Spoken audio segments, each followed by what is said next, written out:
Kegiatan Pangan Adi Lestari ini diselenggarakan oleh KAIL bekerja sama dengan komunitas Bandung Seribu Kebun. Pada awalnya KAIL menjadi mak comblang antara komunitas Seribu Kebun dengan sebuah lembaga dana yang bernama Samdana. Tetapi karena ada banyak limitasi yang dimiliki oleh komunitas Seribu Kebun, maka KAIL diminta untuk mendukung karena KAIL memiliki fasilitas-fasilitas yang dibutuhkan seperti kebun dan rumah KAIL yang bisa menjadi tempat pelatihan untuk kegiatan serial berkebun ini. Nah, komunitas Bandung Seribu Kebun memang menggerakkan anak-anak muda untuk berkebun.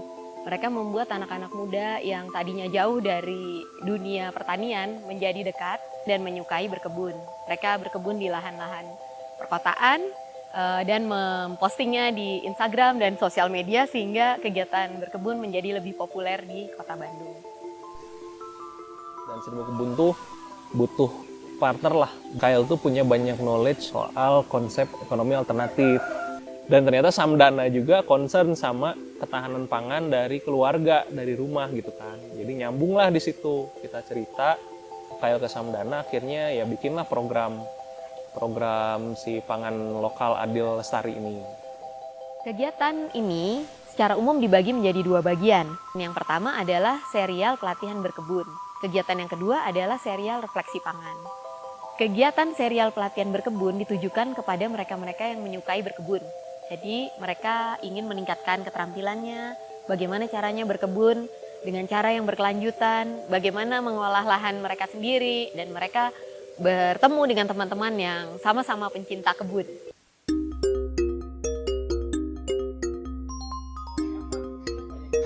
Yang didapat banyak banget. Pertama dari mengenal kondisi tanah, menyehatkan tanah, memanfaatkan tanah dengan menanamnya, sampai ke panen dan perawatan pasca panen. Apa yang sudah dijelaskan bisa dipraktekkan, kemudian dijelaskan pun betul-betul detail tapi masih bisa dicerna gitu.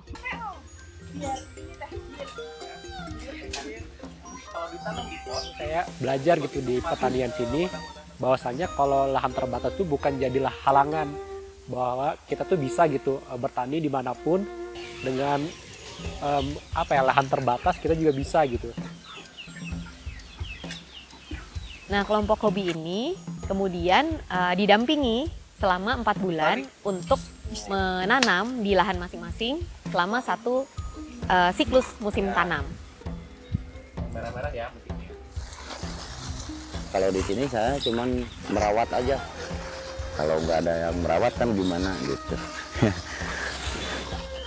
Nah ini itu bed dari kebun uji coba itu. Segala ini ada cabai, ada kemangi. Kalau seperti cabai gitu kan itu mah kadang bisa seumur-umur. Cabai itu lama banget gitu. Kalau panen bisa terus-terusan gitu. Tanah dulu mah banyak hamanya, yaitu rayap. Setelah dikompos itu lama-kelamaan hilang juga. Kegiatan ini memperkenalkan pertanian regeneratif. Salah satu kuncinya adalah memperbaiki kesehatan tanah. Kelompok yang satu lagi yaitu kelompok refleksi pangan. Mereka belum tentu suka berkebun, tetapi mereka peduli pada isu-isu pangan di Kota Bandung. Kita mengundang 3 narasumber. Narasumber yang pertama, Nur Fauzi Rahman, bercerita tentang gerakan agroekologi. Ini bahasa sekarang orang sebutnya pilot project tanam paksa. Nah, diminta ini wilayah jadi tempat produksi kopi dunia. Oke, kopi bukan kopi doang, kopi dunia. Oke, itulah monokultur. Orang mengenal monokultur. Yang adalah musuhnya agroekologi, itu saya kasih dulu. Ini loh, saya mau cerita gitu aja tuh panjang banget. Artinya ekonomi bukan jadi satu-satunya drive untuk implementasinya, tapi bagaimana kemudian itu bisa dipastikan memenuhi kebutuhan pangan seluruh rakyat di Indonesia secara merata. Kita sekarang ada di dalam satu inisiatif ya, yang terpisah-pisah. Ini adalah sesuatu kesempatan yang terbaik ya. Mencoba sesuatu jalan tempuh baru, yakni membuat pertanian kota. Narasumber yang kedua, Mia Siskawati, bercerita tentang perspektif Getsi di dalam sistem pangan. Tradisi kebiasaan yang sebetulnya dibangun di keluarga besar, di komunitas, dan tradisi itu mengatur bagaimana perempuan seharusnya, bagaimana laki-laki seharusnya. Itulah gender. Nggak ada kerja yang enak, nggak ada kerja yang nggak keras gitu. Semua itu kerja keras. Jadi saya harus punya tenaga buat memindahkan pot itu ke bawah gitu. Itu sih yang menjadi kendala itu, tenaga, apalagi saya menanamnya sendiri.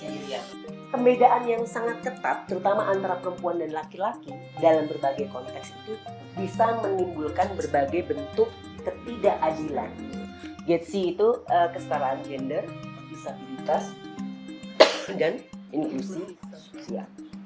Jadi bicaranya nggak cuma kesetaraan perempuan dan laki-laki, tapi sebenarnya kesetaraan manusia dengan keragamannya tersebut. Tugas masing-masing kelompok: identifikasi isu Getsi. Tugas kedua adalah apa yang perlu dilakukan untuk mengatasi masalah itu. Pembicara yang ketiga, Suraya Afif, bercerita tentang bagaimana sejarah proses pembentukan sistem pangan sampai menjadi sistem yang kita lihat seperti sekarang. Pertanian itu kita butuhkan, tapi petani itu nggak dapat untung gitu. Jadi kan agak paradoks ya. Kita butuh pangan, kita butuh petani untuk ini, tapi tidak ada yang mengatakan dia adalah satu sektor yang bisa mengatasi kemiskinan. Aneh kan? Termasuk juga middleman tadi itu kan juga dia rantai GDP juga. Berarti kan ini bukan cuma politik tapi paradigma ekonomi juga yang indikatornya ini juga kayaknya kita harus ganti juga. Benar. Memang melawan ini, mau nggak mau kita harus bikin gerakan. Nggak bisa enggak. Dalam konteks perubahan, kita itu nggak mungkin mempengaruhi semua orang. Iya, iya. Dengan resource kita terbatas, pasti itu sangat selected kan. Iya, kalau mau mengajari petani, maka jangan kita yang ngomong, tapi petani yang lagi, gitu loh. Terus siapapun bisa menjadi intelektual, itu yang akan bisa kemudian membawa. Karena setiap orang pasti punya komunitas. Kita meluaskan, kita mengatakan bahwa dimanapun kamu berada, kamu bisa jadi aktivis. Jadi Banyak yang belum sadar bahwa alam itu mestinya dekat sama kita, tanah itu mesti dekat sama kita. Bagaimana anak-anak itu perlu dilatih pangannya agar bisa mengolah pangannya sendiri gitu sebagai life skill. Kami akan melakukan aksi melalui media sosial dengan hashtag kenyang dari kebun.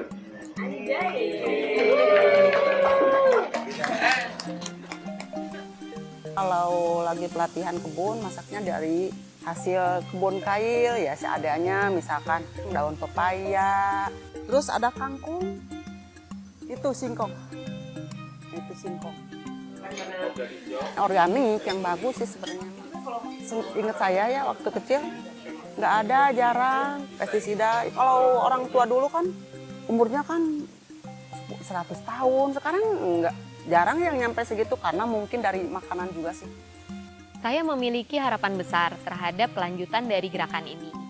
Saya percaya bahwa anak-anak muda itu juga peduli pada sistem pangan kita, membangun sistem pangan yang lebih adil dan lestari. Saya juga berharap pemerintah juga mendukung karena anak-anak muda ini hampir tidak ada yang memiliki tanah. Pemerintah dan berbagai pihak lainnya perlu membuka ruang-ruang itu sehingga banyak pihak bisa berpartisipasi di dalam proses bertani, berkebun, dan sekaligus juga menyelesaikan berbagai persoalan di masyarakat dan juga di alam.